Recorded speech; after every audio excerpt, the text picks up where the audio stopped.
लोगोफोर दिनै आं नोंथांमोननि गेजेराव भिडिअ लाना फैदों। बे भिडिअ जाहैबाय मा बिदा गिदिर एक्स एनडिएफबि बिथांमोननि थाखाय। नोंथांमोना नुदों कि एक्स एनडिएफबि बिथांमोनहा दिनै खुद्रि सारदों। दिनै क'क्राझार जिल्लानि सिङाव थानाय सेरफांगुरिनि आगोलनि जेनाखि फुराना एबा डिजाइनिं केब बावहाय बिथांमोना दिनै मोनसे खुद्रि सारनाय लादों आरो मिडियानि गेजेराव बिथांमोना स्पष्ट बुंदों। बिथांमोना दिनै दुखु फोरमायदों, BTR गभर्नमेन्टखौ दुखु फोरमायदों।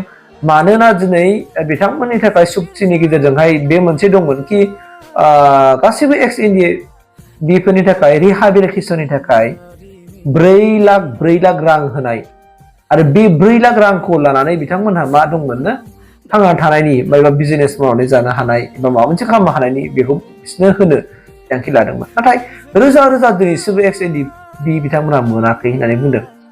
आरो सिगाङावबो जों नुदों गोबां इलेक्सन मोनदों कि एनडिएफबि नङै बिथांमोनासो एनडिएफबिनि रिहाबिलिटेसनखौ मोनदों, जों बिदिबो खोनाबोदों। दा बाथ्राफ्रा बेसेबां सैथो? दिनै बिथांमोना दिनै दा खुद्रि सारदों आरो 4 फेक्सननि दिनै ज' जानानै बिथांमोना दिनै डिसेम्बरनि गेजेराव जुदि आद्रा थानाय एक्स एनडिएफबिफोरनो जुदि रिहाबिलिटेसनखौ जुदि होआब्ला बिथांमोना फैबाय थानाय इलेक्सननि सिमावहाय गोहोम खोलैगोन होननानै बुंदों।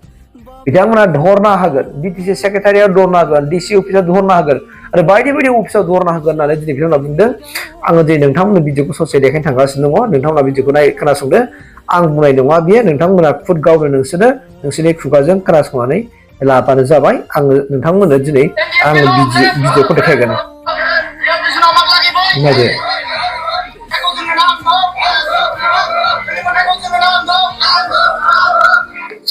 गोजोननाय थाबाय। दा मिडिया सेक्सनाव जोङो जा बुंनो नागिरदों एक्स एनडिएफबि हिसाबै दिनै रिहाबिलिटेसन खोथाखौनो बुंनोसै आङो। रिहाबिलिटेसना माखासेया मोनलांबाय आरो माखासेया मोनाखै। फारसेखाय जेबो बिजनेस आरि मावनो जोंहा एक्स एनडिएफबिआ फैसायानो गैया।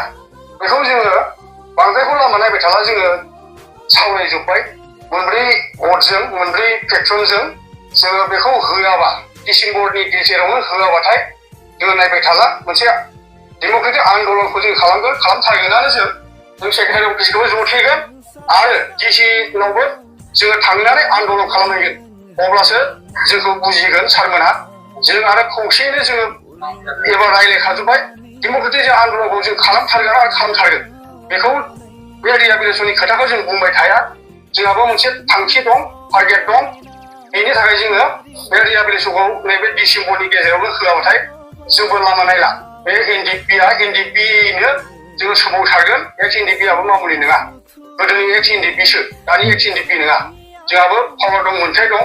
बबेयाव थानायखौसो जोङो बुंदों। बखायाव बे लिरखानाय दं 4 लाखआ। खायसेनो होनाय खायसेनो होयि बेथ' जानो हाया। होनांगोन, बयनोबो होनांगोन। बयहाबो मोन्थाय दं मोननायनि। बेखौ लाखुमानानै लाब गैया। बेखौ होनानै क्लियार खालामनांगौ डिसेम्बर मासाव। आरो नङाबा जोङो डेम'क्रेटिक आन्दलनखौ खालामथारगोन। जों सावरायखाबाय।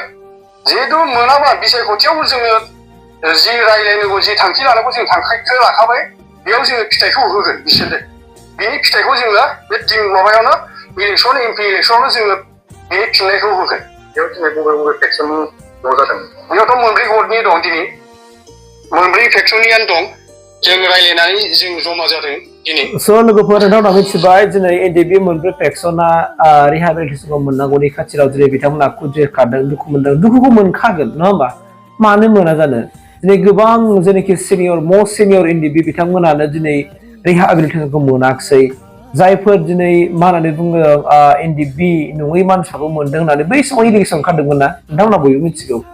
दा जुदि गभर्नमेन्टनि बिदि जामारदोंबा एनडिएफबिफोरनि संखियासो बारा जाखो ना माखो? दा बिनिखायसो बेफोरबायदि सरखारनियाव माने होनो हायि बेफोरबायदियाव जादों नामा? स' बेबायदि होननानै जेनाखि नंगुबै एनडिएफबिफ्रा जुदि मोनाब्ला बिराद गाज्रि जागोन दे।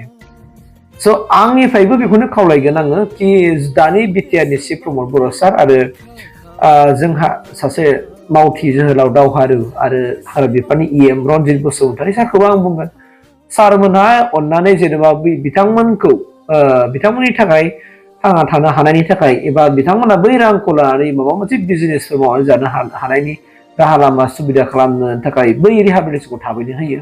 आंबो बेखौ आंनि सोरनिफ्राय लुगैयो। मानोना नङाबा बिटिआर सुक्तिनि गेजेरजों मा मोनदों मा मोनाखै, स' बियो बिराद गिदिर मोनसे रायलाय सोजानाय जागोन।